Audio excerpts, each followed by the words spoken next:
अपने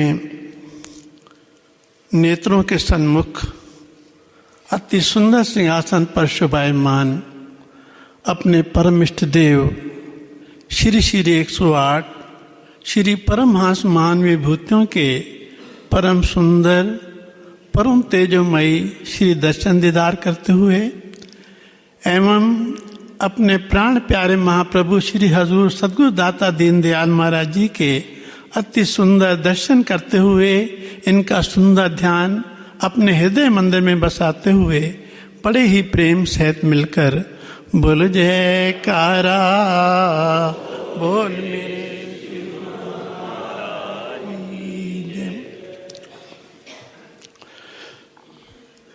हम लोग नित्य प्रति श्री गुरु महिमा में पढ़ते हैं श्री परमहंस गुरुदेव जी निराकार साकार। निराकार पार ब्रह्म महाप्रभु साकार रूप में श्री परमहंस दयाल महाराज जी का रूप धारण कर इस धरती पर प्रकट हुए।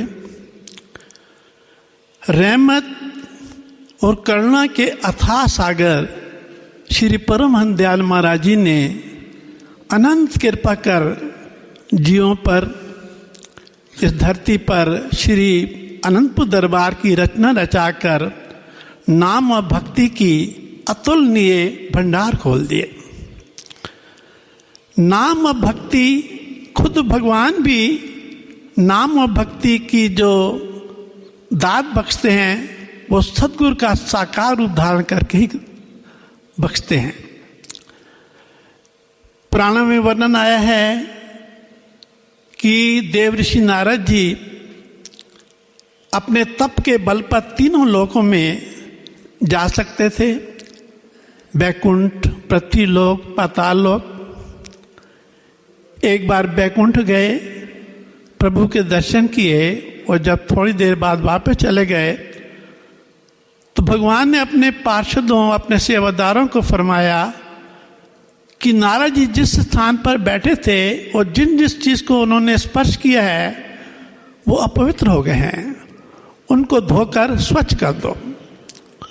कुदरती नारद जी किसी काम में दोबारा वापस आए, देखा तो हैरान न गए, प्रभु के चरणों में विनती की कि प्रभु मेरे स्पर्श करने से ये सब चीजें अपवित्र क्यों हो गई।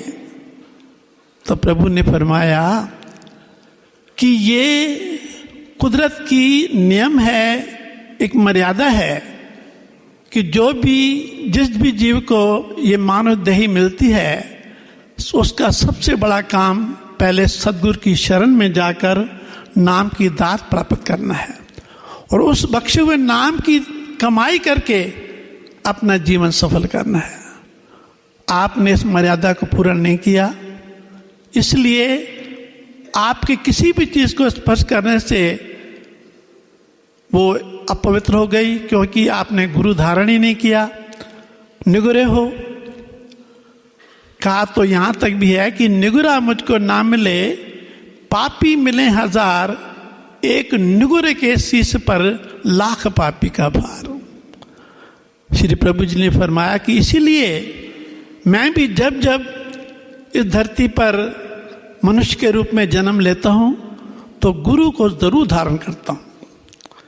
कहते हैं ना, राम कृष्ण से को बड़ा तिन्ह तो गुरु कीन, तीन लोक के हैं धनी, गुरु आगे आधे। तब नारद ने विनती की कि प्रभु मैं फिर आपको ही अपना गुरु धारण करता हूं, क्योंकि आपसे महान और ज्ञानी और कौन हो सकता है। भगवान ने फरमाया नहीं नारद जी, मैं इस वक्त निराकार रूप में हूं, सूक्ष्म शरीर में हूं, इसलिए नाम और भक्ति की दात मैं नहीं दे सकता। इसके लिए मैं वक्त वक्त पे वक्त के परिपूर्ण महापुरुष संत सद्गुरु का रूप धारण कर कर इस धरती पर अवतार लेता हूं, तब ये दात बख्शता हूं। और उसी स्वरूप में हमारे श्री परमहंस दयाल महाराज जी के छठे रूप में श्री हजूर महाराज जी सन्मुख विराजमान सभी गुरुमुखों को अपने दर्शनों से व सुंदर आशीर्वादों से निहाल कर रहे हैं।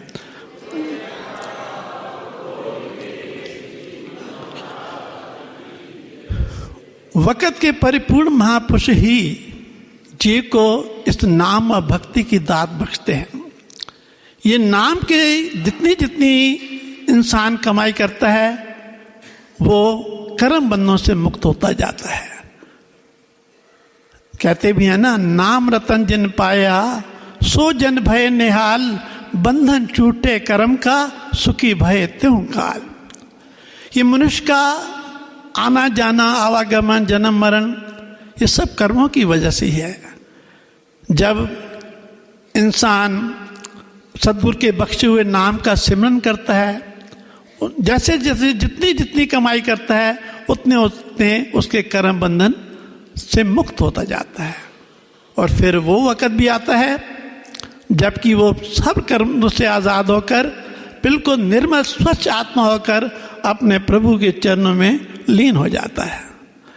तो गुरुमुखो, इसी नाम और भक्ति की कमाई के लिए ही हमारे श्री परमहंस दयाल महाराज जी ने ये रचना रचाई है। महापुरुषों ने नित प्रति हमको भक्ति के मार्ग पर अग्रसर करने के लिए प्रेरणा फरमाते हैं। भक्ति के मार्ग आसान करने के लिए ही महापुरुषों ने ये भक्ति के साधन बख्श दिए हैं, नियम बख्शे हैं, जिनकी पालना करके गुरुमुख दिन ब दिन मालिक से जुड़ता जाता है। तो गुरुमुखो, वो महाप्रभु जो अपना सचखंड छोड़ के धरती पर हम जीवों के कल्याण के लिए, हम लोगों को सुखी बनाने के लिए इस धरती पर आए हैं, उनकी आज्ञा का हम पालन करें। जो नित्य प्रति फरमाते हैं कि हर गुरुमुख प्रेमी के लिए, जो भी इस दरबार का अनुयायी है, उसको भक्ति के नियमों की पालना अवश्य करनी है। साथ ही साथ 2 घंटे भजन अभ्यास भी हर गुरुमुख के लिए बहुत बहुत बहुत ज़रूरी है। बार बार श्री प्रभु जी अपने वचनों में यही फरमाते हैं। तो गुरुमुखो, हम लोगों को ये कर्तव्य है कि जो महापुरुषों ने हमको आज्ञा फरमाई है, उन आज्ञा के दायरे में चलना है। इन भक्ति के नियमों की पालना करके 2 घंटे भजन अभ्यास करके अपने जीवन को सफल भी करना है और साथ ही अपने प्यारे प्यारे महाप्रभु के प्यार को, उनकी प्रसन्नता को और शुभ आशीर्वाद के पात्र बनना है। बोलो जयकारा, बोल मेरे श्री गुरु महाराज जी।